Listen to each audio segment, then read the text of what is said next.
ঝুলন উৎসব, যেটা প্রত্যেক বছর শ্রাবণ মাসের পূর্ণিমা বা শুক্লপক্ষে হয়ে থাকে। তো একাদশী তিথি থেকে এই ঝুলন উৎসব শুরু হয়ে যায়। এই বছর একেবারেই শ্রাবণ মাসের শেষের দিকে এই উৎসবটি শুরু হয়েছে এবং এটি চলবে ভাদ্র মাসের দিকে। অর্থাৎ পূর্ণিমাটি যদিও শ্রাবণ মাস হিসেবে গ্রাহ্য হলেও তিথি নক্ষত্র অনুযায়ী সেটা পড়েছে ভাদ্র মাসে। তো ঝুলন উৎসব পশ্চিমবঙ্গের বিভিন্ন জায়গায় বিভিন্ন রাধাকৃষ্ণের মন্দিরে, বিভিন্ন বনেদি বাড়িতে হয়।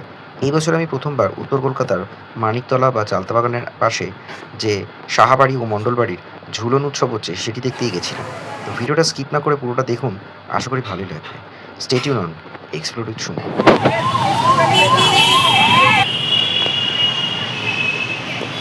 মানিকতলার কাছে অবস্থিত সাহাবাড়ির এই ঝুলন উৎসব দেখতে বেশ ভালোই ভিড় হয়। এখানে আসতে গেলে মেট্রো করে আপনাকে আসতে হবে প্রথমে গিরিশ পার্ক।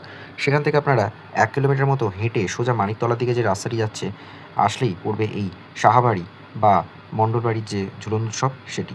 এখানে একটা স্টপেজ রয়েছে, আপনারা খুব সহজেই মেলার সামনে চলে আসতে পারবেন।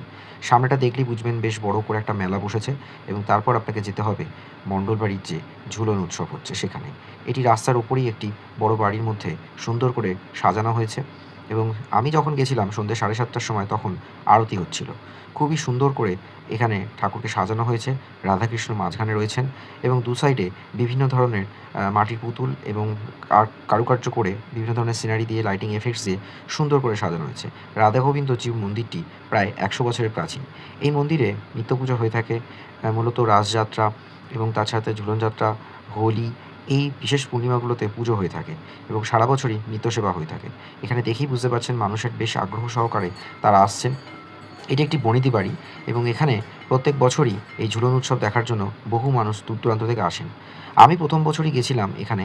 যদিও উত্তর কলকাতার যে কটি বনেদি বাড়ি আছে তার মধ্যে সবথেকে প্রাচীন বাড়িগুলোর মধ্যে হচ্ছে এই মণ্ডল বাড়ির ঝুলন উৎসব। পাশেই আরেকটি পুজো হচ্ছে, সেটি হচ্ছে সাহাবাড়ির ঝুলন উৎসব। তো ১ম আমি গেছিলাম এই মণ্ডলবাড়ির ঝুলন উৎসবে। সেই সময় সন্ধ্যেবেলায় আরতি হচ্ছে। আশপাশটা দেখতেই পাচ্ছেন খুব সুন্দর করে সাজানো হয়েছে। মাঝখানে রয়েছেন রাধা গোবিন্দ। এটি এদের পারিবারিক কুলদেবতা বলা চলে এবং এই মন্দিরের পুজোটি দেখে আমি বেরিয়ে আসি। তখন আশপাশের মেলাটা দেখছিলাম। এখানে বলে রাখা ভালো যে এই মেলাতে মূলত চাবি রিংটাই আমি দেখলাম সবথেকে বেশি বিক্রি হচ্ছে। যাকে বলে ইউএসপি, যাকে বলে ইউনিক সেলিং প্রোডাক্ট। আর তার সাথে খাবার-দাবারের স্টল তো রয়েছে, বাচ্চাদের কিছু রাইডিংও রয়েছে।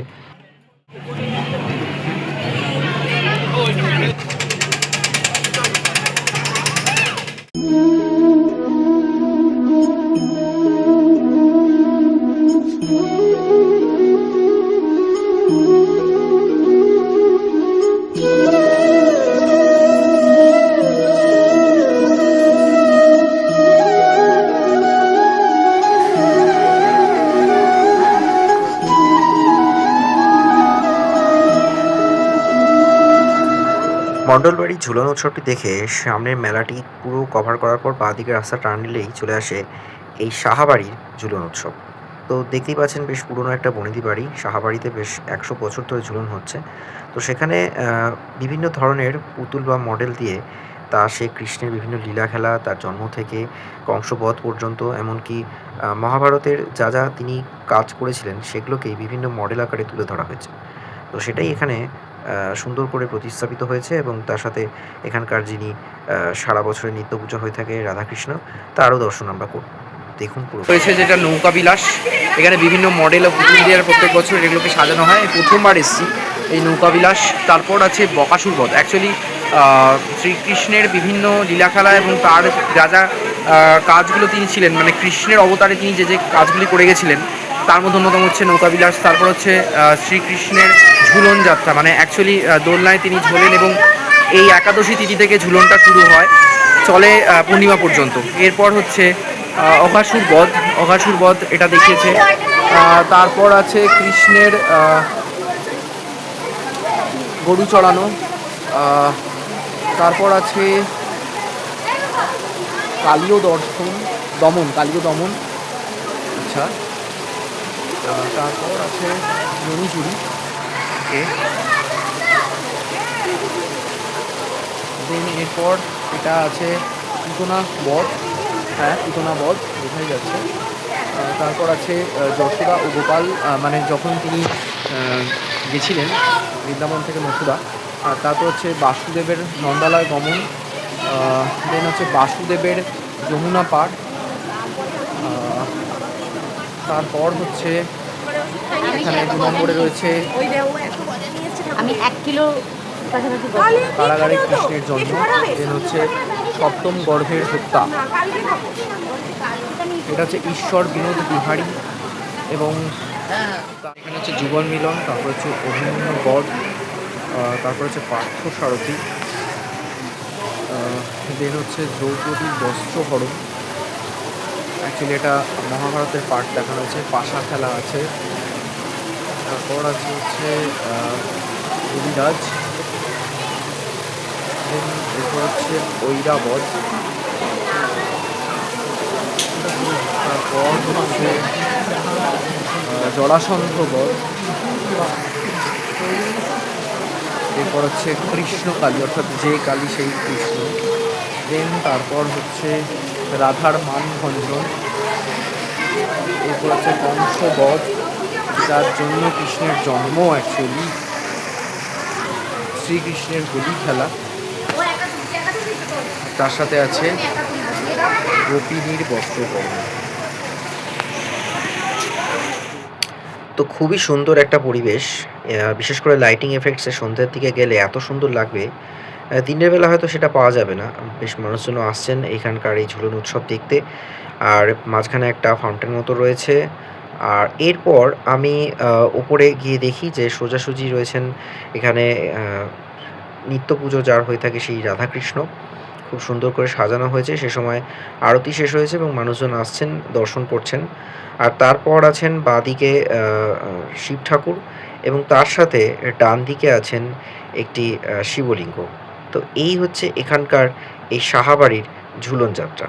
এরপর আমি সেটা থেকে দেখে বেরিয়ে চলে আসি বাইরের মেলার কিছুটা অংশ ঘুরে, দেন এখান থেকে ফিরে আসি। তো দেখতে গেলে এই কলকাতার উত্তরে যে কয়টি ঝুলন উৎসব হয়ে থাকে তার মধ্যে বেশ মানে জাঁকজমকভাবে হয়ে থাকে এই মণ্ডলবাড়ি এবং সাহাবাড়ির ঝুলন যাত্রা। খুবই সুন্দর। একাদশী তিথি থেকে ঝুলন পূর্ণিমা পর্যন্ত এই ঝুলন উৎসবটি চলে এবং মেলাটি চলে জন্মাষ্টমী পর্যন্ত। তো যে কেউ এর মধ্যে একদিন গিয়ে ঘুরে আসতে পারেন এই মেলাটিতে।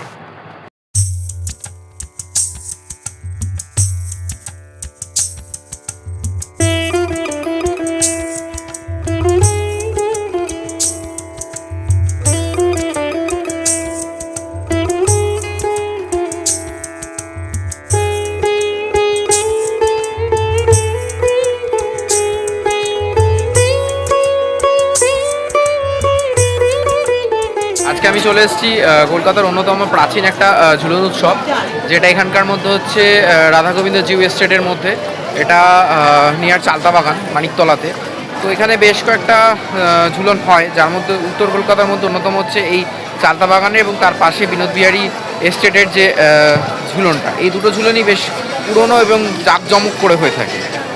তো পুরো ডিটেলটা আজকে ভিডিওটাতে শেয়ার করলাম। কার কেমন লাগছে অবশ্যই জানাবেন। পশ্চিমবঙ্গের বিভিন্ন জায়গাতেই, গ্রামাঞ্চল বলুন, শহরাঞ্চল বলুন, বিভিন্ন জায়গায় ঝুলন উৎসব এখনও হচ্ছে, পালিত হচ্ছে। যেখানে যেখানে রাধাকৃষ্ণজিউর মন্দির আছে সেখানে তো অবশ্যই পালিত হয়ে থাকে।